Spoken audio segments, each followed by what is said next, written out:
Bonsoir les amis. Le Paris Saint-Germain a frappé un énorme coup hier soir en Ligue des Champions. Les hommes de Luis Enrique se sont imposés 2 buts à 1 contre le FC Barcelone, au terme d'un match plein de maîtrise, et ce, malgré de nombreuses absences dans l'effectif. Cette victoire a été perçue comme une véritable démonstration en Europe, et elle a largement fait parler sur la scène médiatique. Dès le coup d'envoi, le PSG a montré une intensité et une discipline tactique qui ont surpris le Barça, pourtant porté par un public chaud bouillant. Seny Mayulu a d'abord ouvert le score, confirmant son statut de pépite montante du club, mais ce qui a marqué les esprits, c'est surtout l'impact des deux latéraux, Achraf, Hakimi et Nuno Mendes. Les médias européens les ont décrits comme une arme fatale, rapide, technique, capable de défendre, mais aussi de dynamiter les couloirs. Nuno Mendes a particulièrement impressionné, enchaînant les montées, les dribbles et délivrant une passe décisive déterminante. Hakimi, malgré une erreur défensive sur l'égalisation catalane, a lui aussi été un poison permanent pour la défense adverse. Finalement, c'est Gonzalo Ramos qui a délivré les Parisiens en fin de match avec un but plein de sang-froid. Cette victoire à l'extérieur, face à un Barça presque au complet, a envoyé un signal fort.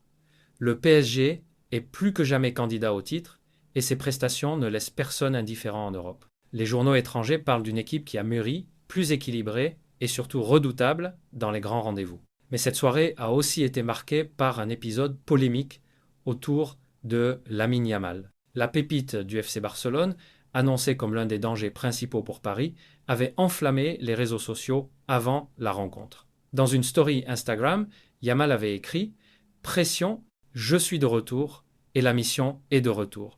Une déclaration qui avait été interprétée comme une provocation envers les Parisiens. Après la défaite, cette publication a disparu, mais il était déjà trop tard.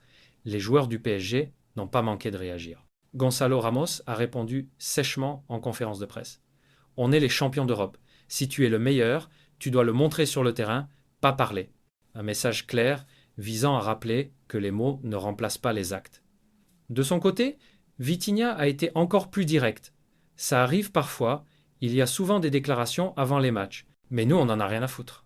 On veut juste jouer le match, on a gagné et on est content. Ces réponses sèches traduisent l'état d'esprit d'un PSG sûr de sa force, concentré sur le terrain et qui ne se laisse plus distraire par des provocations extérieures. Pour beaucoup d'observateurs, cette maturité fait désormais la différence. Paris n'est plus l'équipe fragile psychologiquement que l'on a connue par le passé. Quant à Yamal, sa soirée s'est transformée en cauchemar médiatique. Lui qui rêvait de marquer les esprits, il s'est finalement retrouvé au centre des critiques. La presse espagnole elle-même a noté son effacement pendant le match et a pointé du doigt son excès de confiance.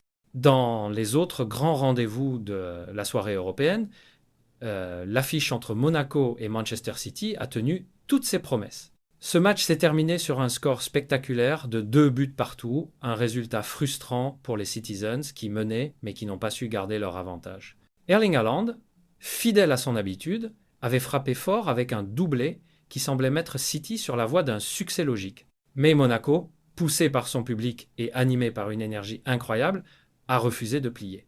L'équipe monégasque a trouvé les ressources pour revenir, égalisant en fin de match dans une ambiance survoltée. Cette performance a confirmé que Monaco est un véritable outsider dans cette compétition, capable de rivaliser avec les géants européens. De leur côté, les joueurs de Pep Guardiola ont quitté le terrain avec une certaine frustration. Les critiques pointent déjà du doigt un manque de solidité défensive et une incapacité à gérer les temps faibles, un problème qui pourrait coûter cher plus tard dans la compétition. En Angleterre, la presse a été dure. On parle d'un City trop dépendant des exploits individuels d'Haaland et pas assez solide collectivement. Dans un autre stade, Arsenal a fait respecter la hiérarchie face à l'Olympiakos.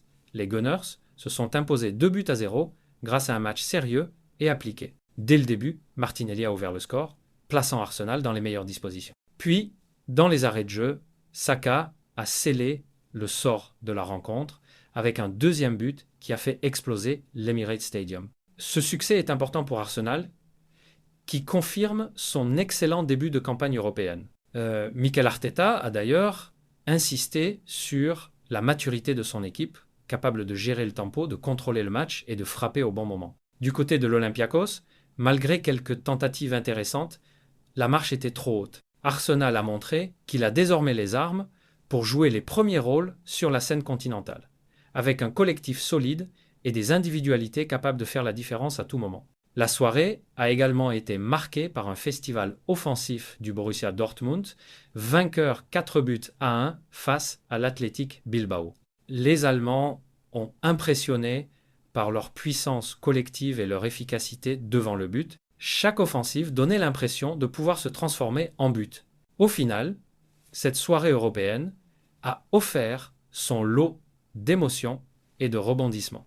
Entre la démonstration parisienne, la polémique Yamal, le choc intense entre Monaco et Manchester City, la confirmation d'Arsenal et les autres duels disputés, la Ligue des Champions a une nouvelle fois rappelé pourquoi elle est la compétition la plus suivie et la plus passionnante du football mondial. Chaque match, chaque détail, chaque déclaration compte et construit le récit d'une saison qui s'annonce palpitante.